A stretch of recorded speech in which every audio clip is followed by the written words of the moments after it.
Coming up on a special Christmas edition of Techspresso, a quick last-minute gadget buying guide for your geeky friend or family member. Some Christmas-themed C++ sure to impress your friends, family, loved ones after that Christmas dinner.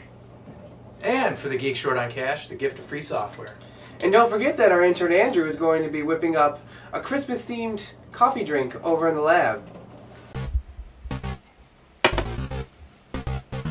Christmas is the time of year to spread some love and bring some cheer. Santa's gone to fuck shit up, so leaving milk and cooking stuff. I may have the gift of rhyme, so please can I have a minute of your time? We made eyes across the room, and now you will meet your deal. Hello and welcome all to the Christmas edition of Techspresso. I want to thank Steve for our theme song. It's sweet. Oh yeah, and Nice. there might be more Classical. coming. It's background music, so. Yeah, so Yeah. coming at you, some Christmas-themed C++ sure to impress your friends and family after Christmas dinner. A new regular segment from me. And all the sweetest gifts to buy your geeky friends, so stay tuned. So you want to impress your loved ones and non-existent girlfriend? Well, I'm going to show you some elite hacks or C++ skills to do just that. So, this last semester of college, which was my first semester at U of M, I took this Introduction to Engineering class, and we used this book to learn all about C++, which is by James Paul Holloway. And I suggest you get this book if you want to learn anything about C++. So I'm going to show you this program that makes a Christmas tree out of little asterisks as tall as you want it to be. It's going to be sweet because, you know, it just is. Alright, so let's get down and dirty. I'm just going to explain everything in my code, briefly at least. So I have include IOStream, which allows the user to input something for the code to use once it's executed. Here I have using namespace standard, which declares all the standards that have been created for C++ over the years that have just become annoying or completely unnecessary. Here we have int main, which is the function that everything is in. And once you get into more complicated codes, it's smart to use more than one function, have them refer to each other, because it's easier to see things that way. This way you can just write smaller parts of your code rather than thinking of big problems. It's harder that way. So here I declare everything I use in the code. Int I, int j, int lines, int x, and I set that equal to 1 initially. And int stands for integer, and you can also have double, which stands for basically any real number. Here I have cout, which is something I want the code to spit out at the user once this is executed, which is in this case a sentence. And then I also have it to spit out, please enter how many lines you want the tree to be. And then whatever number they put into the code, that is set to the variable lines. Now I have while loop here and then 2 for loops inside that while loop. Anything you can do with a for loop, you can do with a while loop, but not the other way around. So here x is equal to 1, and let's say lines is equal to 6, so it executes because 1 is less than 6. And then it says for I equal to 1, and then here we have I in this case is 1, and that's less than lines minus x, which would be 5. And then I have an increment by 1 every time, which is basically the I++ is the same thing as saying I equals I plus 1, kind of like this, but obviously with a different variable. So this does the proper spacing before each line, and then here it does the proper amount of asterisks. And then once it does that for the line, it ends the line, so basically returns, and then I increment x by 1, and it keeps going through that until x is greater than lines. So there you have it. And if you ever want to comment something, so when you're going back at your code, or you're looking back at your code like a week or month later and you have no idea what the hell you did, you can do the 2 backslashes, and that will not be executed in your code.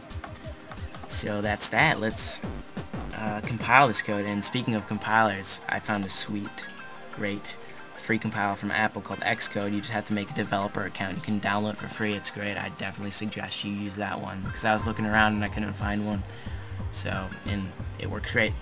So let's do it. So G++ is basically the command, I guess you could call it, to compile a file. So Christmas.cpp was the extension for C++ files.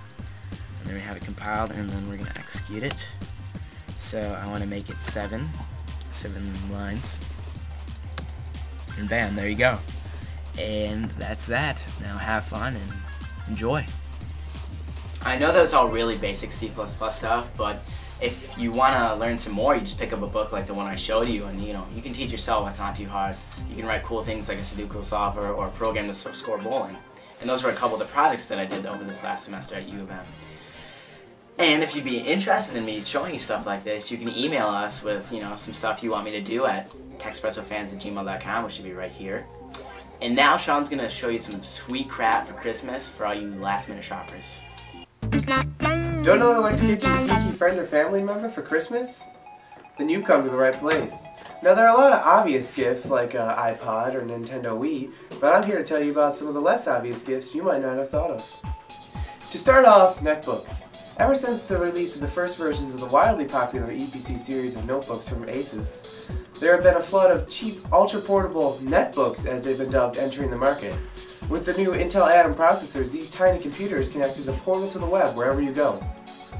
Need to check your email before that important meeting? No problem. With available Wi-Fi hotspot or an EVDO card, you can basically use a full-fledged computer to get your tasks done.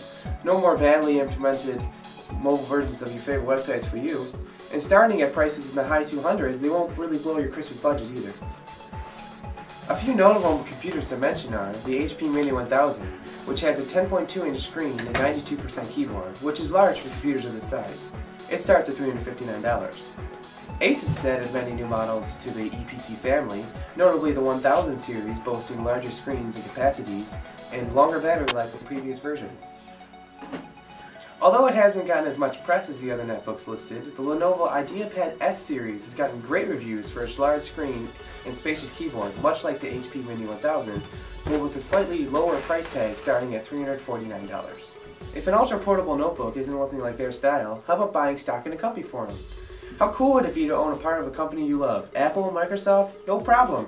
Or for the especially lucky, Google. There are websites out there that allow you to buy just a single share of stock in a company and place a beneficiary on it so you can give it to your favorite geek as a gift. There's a good About.com article that I'll put up on the lower third that explains the process step by step. For those not wanting to get into the monotony that is the stock market, how much is a simple Netflix or GameFly gift certificate? To start off, Netflix is awesome. Ever since getting a membership, I don't think I'm ever going to go back to traditional renting services like Blockbuster. Because when you couple the no late fee DVD delivery service with the new instant online movie streaming service with its ever-growing library of HD and SD titles that not only works on Macs, PCs, but also Xboxes and HD TiVos, you really can't lose.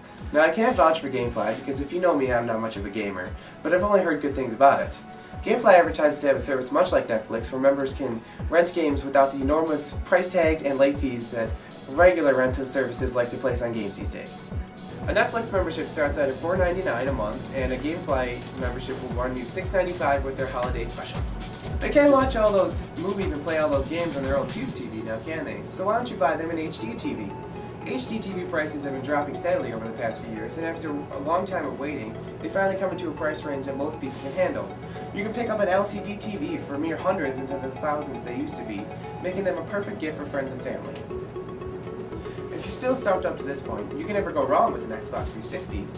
When it was released back in 2005, the Xbox 360 cost $399, but a few months back, Microsoft cut the price of its arcade system down to $199, bringing it into a price range reasonable for most people.